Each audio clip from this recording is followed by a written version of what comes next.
What's up, everybody? It's your man JFILT from howtomakeverysickbeats.com. If this is your first time, welcome. And today I got another fan from Controllerise. This is Kreatev. If you don't know him, you need to know him, man. So without further ado, let's get into it.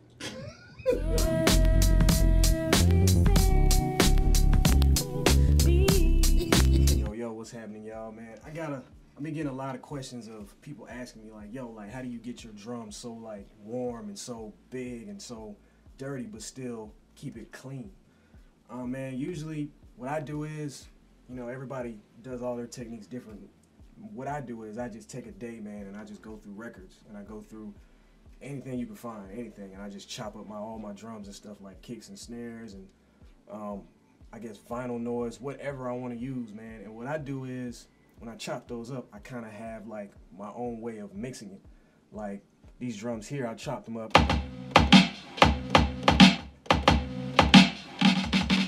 And you know, they're kind of, you can hear how they're really warm.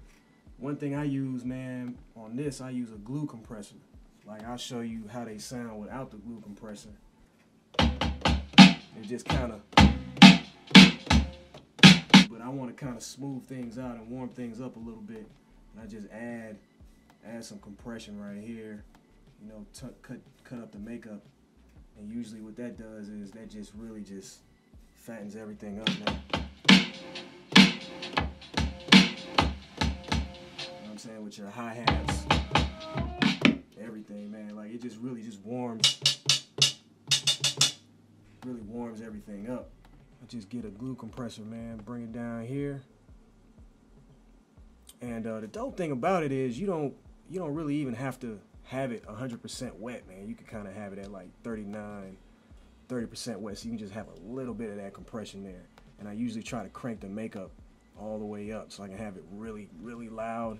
And then I kind of just bring, you know what I'm saying, compress it as much as I possibly can without it being distorted. And that, it just really just gives it this real fat sound that I just really, really like. You know, to each his own. If you use an Ableton, man, you can kind of just mess around with a glue compressor and just kind of, you know, make it to however you want and then just save it and you can just bring it back. And if you have like a different beat or different drums, you can kind of just tweak it. I'll say, man, like usually I don't try to peak over, I guess, 10%. I try to keep it right at 10%. Try to keep it a little bit on the lower side, man. I don't want to make it super distorted and to where it's just, you know, it doesn't sound good in the car, it doesn't sound good in your headphones. I kind of want to just make it compress just enough to where it can just breathe just a little bit.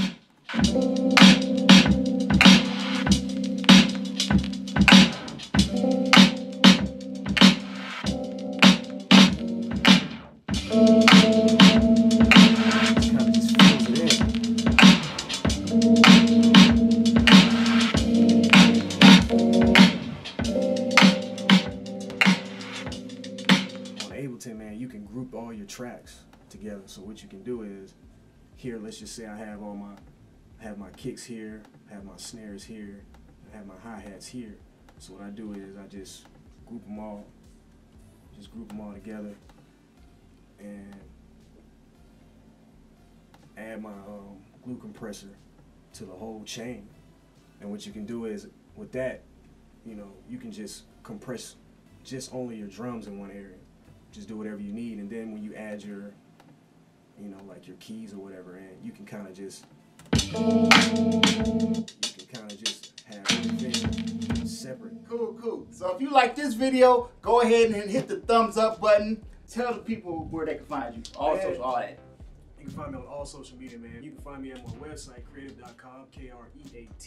You can find me on SoundCloud, Instagram, super active on Instagram, Twitter, Facebook, Bandcamp. You can get all my music on Bandcamp. Soundkick. You can find me on anything, man. I'm gonna leave the links down below, so y'all check it out. Subscribe if you haven't already. We'll see y'all in the next one. Peace and positive energy, you old f***.